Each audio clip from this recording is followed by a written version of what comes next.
বেলি রোডের street food live pizza খেতে ভীষণ মজা ছিল। আমার প্রিয় মানুষ আমাকে এটা খাওয়ালো। মা মেয়ে মিলে পিৎজাটা খেয়ে নিলাম।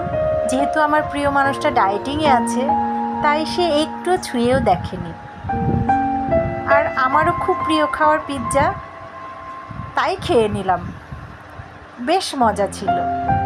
অনেক অনেক ধন্যবাদ প্রিয় তোমাকে।